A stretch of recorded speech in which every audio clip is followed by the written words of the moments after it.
part of the Tusk is saving allies with Snowball? Do you think that's maybe a little bit on the risky side, or? I think he wants to kill the Silencer. Yeah. I think this is a hero that can just like get on him and kill him right away. It's going to be more of an aggressive Tusk team instead of a defensive one. Yeah, for sure. We're going to double jump with Puck. That's where we're going to be very...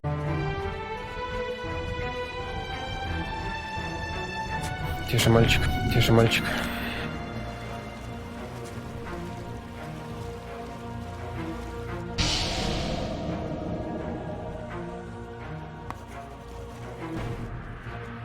To claim the first blood. They wanted to be able to get that early momentum over a team that is so scary. I mean, Team Spirit have demolished every team that has stood in their way. Gaming Gladiators, though, have had to make the long run through the lower bracket, and there's something special about that lower bracket momentum. You cannot underestimate how much this team has gone through, especially going to their fourth Valve event grand final of the year. No team has made a complete sweep, and usually the team that is favored in that sense can't even make that type of run, so this team cannot be underestimated. At the same time, all of us here watching, when you see Yataro come out of that player walkway with a shaved head, the amount of fear that instills into you, the amount this man is willing to sacrifice to claim a second Aegis and join that limited pantheon of two-time TI winners, you can't not help but be a little afraid of what he's willing to do here. In a best of 5, both these teams are capable of anything. The greatest question, however, if you've watched this lower bracket run from Gaming, is can Team Spirit put a stop to the speed and the tempo at which they are playing these games? Because right now, nobody across all of those series has been able to do it. A lot of these games have not gone past the 25-minute mark. So you need to slow it down, you need to play your game, or at least take it back to them. And if there is one team in the world that can accomplish that, it is Team Spirit, who have shown that they are no slouches when it comes to the first 10 minutes, particularly the laning phase. Yes, this laning phase is going to be the ultimate test for this best of 5. It's going to be a long journey to get through this finals, and who walks away winning this laning phase could just end up winning the entire thing, as Maposhka will end up going down. Tofu finally claims first blood for Gaming Gladiator. And this is a familiar story. Acceleration for Ace on the off-lane Lone Druid. This is a hero that has demolished the lower bracket along with all the buildings in those series. A scary hero to give a lead off to here, especially when once more Gaming have a lot of tempo that can just go with Ace, go through these objectives, play with that Bear's timings. But I like what Spirit brought out here in Game 1, right? These are a lot of heroes that are not afraid to skirmish early and take it straight back to death against Tofu. Will and Poshka. Oh, he has that extra little bit of heal. They end up dying to Bear. That's going to be 300 gold over to Yataro, but Ace can keep up that pressure with a fresh resummon.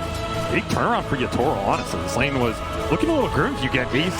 That fast orb corrosion, which is just taking over a lot of these lanes. All of a sudden, you get a Bear kill back. A lot of golden XP for Yataro. He can start to regain momentum in this lane. This is a very strong lane for Team Spirit. Tree Weaver. There's not much that beats this, so this just shows how strong this offlane is for Gaming as well. They're combating the bug. Such a massive win if they could actually bring down Ace, but Yataro's going to have to try and go for Tofu instead, who gave up his own life to be able to kill the bug on Ace to protect his core. He does die, but if Yataro gets caught by an entangle here, it's going to be a heavy punish, but not afraid, turns around, battles back against that Bear, knowing Ace still has some time before he has another resummon available. Still a lot of gold going to Yataro here as he takes a net worth lead. Good sign for Team Spirit is, I mean, Weaver has to be one of the fastest carries in this meta. I think CK is the other one that I had point to. Of course, Bristleback, he's a pseudo carry getting banned out. This is a hero that Team Spirit first picked for a reason. If they get him to a good position, he can go and defend all these towers. You can take every single fight with this carry hero, try and match Duracio's pace, where I almost feel like it doesn't matter what hero Duracio's playing. This guy is going to run at you. He's going to join all the skirmishes with Quinn. You have to be ready for the 5-man collapse at a certain point. Either get some trades, be ready to defend them at the towers. The Beastmaster can trade on the map. That's another objective that Team Spirit can look for as the game progresses. I feel like out of all the players on Gaming Gladiators, it's definitely Duraccio. That's a resummon. Yeah, it is. Ace, he'll lose yet another Bear. Yataro's just climbing up the network chart now. But I feel like every time you make one of these aggressive moves on Gaming in the early game, you're pretty happy with it, right? Because it means they're not going to Ace, they're not pushing your tower, and then things like this can start to happen where another kill for Yataro. He is absolutely out of control. Oh, and their carry's going to be in trouble as well. Both cores in big trouble here on the side of Gaming Gladiators, and no TP rotations coming in, so they're just going to run down to... Is Weaver killable in the very early game? Calling plus some roots, it's doable. fact, they're just going to bring everybody up here. Try and go on Ace again. This is when the Lone Druid is susceptible. Perfect opportunity with the bear now being put on cooldown. They have done serious damage to Ace, killing him so many times, and even maybe catching Tofu here. Celery's going to try and slow him down, but that's two supports without a real stun. They're just going to back away, though. Bottom lane, that was the rotation coming out from Quinn. Mira will slow him down enough. Good snowball pickup from Mira that buys him a couple seconds, but Quinn is going to follow that ball. He is perfectly to be able to hit a bolt. The swashbuckle isn't enough, though. And Darachi and Quinn are now in trouble. Caught by the coil. Laurel going to lock him down, and there's not much these supports can do to stop it. In fact, they're just going to feed right alongside the other two of Gaming Gladiators, and Team Spirit in a 5-man move sweep over Gaming Gladiators, run them down underneath their towers, and even through the portal, Tofu will be denied that exit. Instead, he'll head back to the fountain after a triple kill for Yataro. And Yataro straight back to the top. Gladiators take these outer towers so they can disrupt that ancient farming. They're going to go straight to it. No hesitancy whatsoever. Immediate quote. Put on the Quinn, but they don't really have the strength to be able to bring him down just yet. Protected by all of Gaming Gladiators, who, again, they saw Team Spirit in the bottom lane show up as 5. They will do the same here in the mid lane. Quinn looks to find his mark, looks to see if he can drive right on through and straight to Maposhka. He'll find him here in the corner, clear out most of the trees, but Laurel's actually going to bounce back in here. Maposhka's going to stand and fight as best he can, but they off Ace immediately. Laurel trying to make his way out. And the silence, maybe he gets clipped again. He's dead. Couldn't jump to his orb in time. Yeah, they get. Maposhka did not go for living armor points early, hasn't even needed them at this point. All the tier 1s are up. Another aggressive bottom lane play. Tofu with the calling, trying to protect Mira just outside of that silence. Uses the snowball, try and get some distance. Nice dead shot, though. Actually hit Laurel in the back. Few minutes to spot Maposhka, but there's nowhere for him to really run. He knows it too. He's definitely been caught, but he got some good information that'll lead to the pickup on Ace. He saw all those heroes and he said, guys, this Lone Druid is alone in the top lane again. Spirit, they're just going to work towards triple BKB timing eventually. Look towards that second Roshan with it, get the spell and debuff immunity up for the silences that are causing the problem to fight. Then you're not too worried about anything as Quinn is getting shredded by the death. Yeah, even if you get out the Rolling Thunder, the physical damage from Yataro is too much for him to handle. Tofu was kind of desperate, wanted to be able to get that kill on Mira, maybe trying to take away the Aegis, but frankly, he doesn't do nearly enough damage right now to deal with this carry, even on low HP like this. Missed the dead shot on Mira.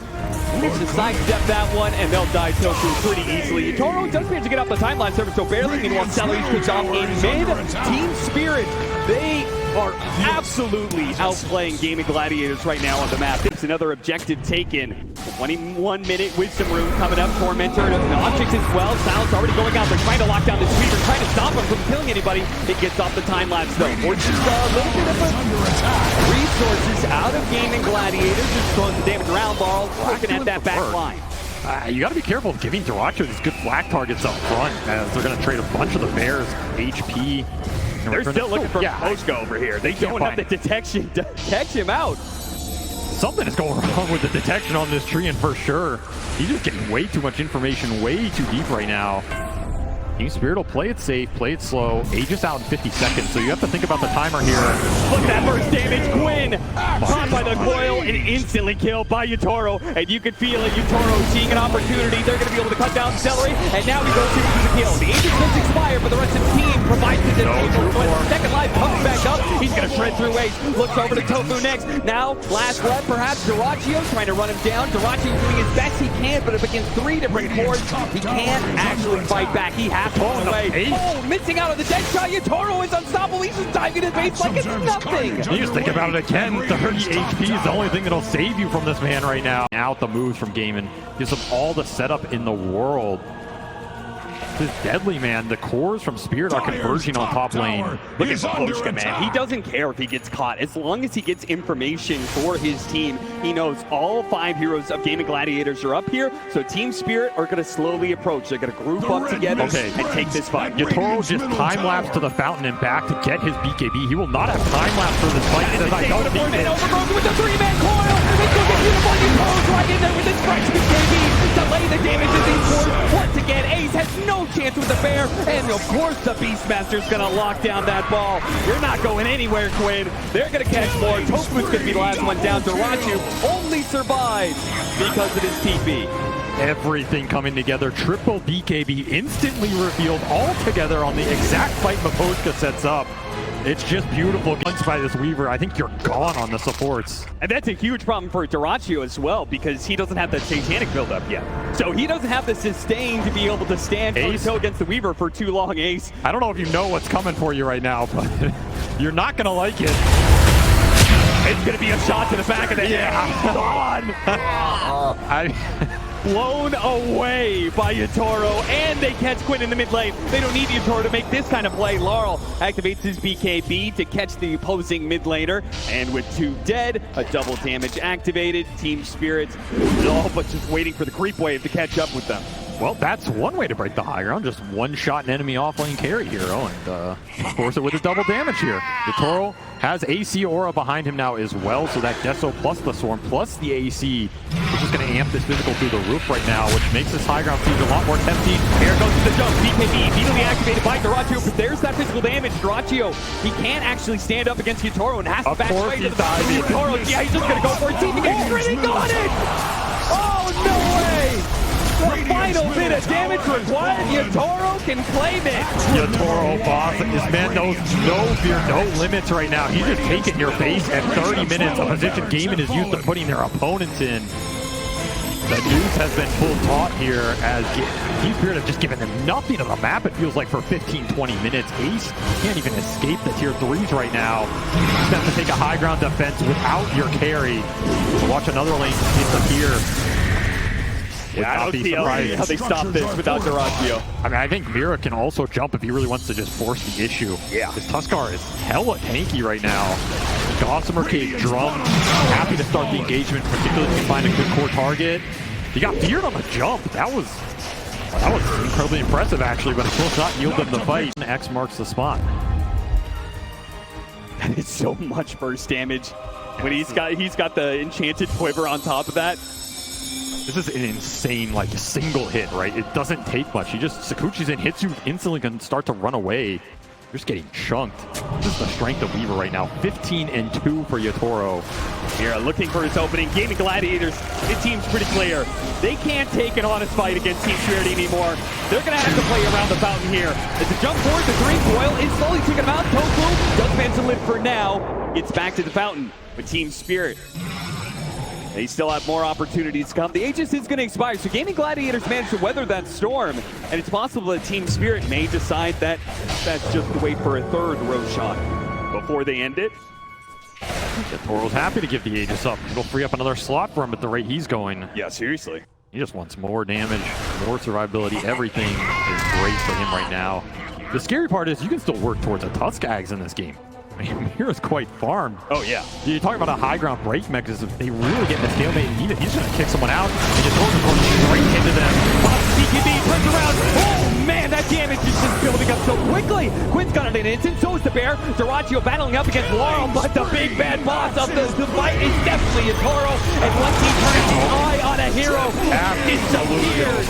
Game over for this one. The Team Spirit making absolutely no qualms about shutting Gaming Gladiators out in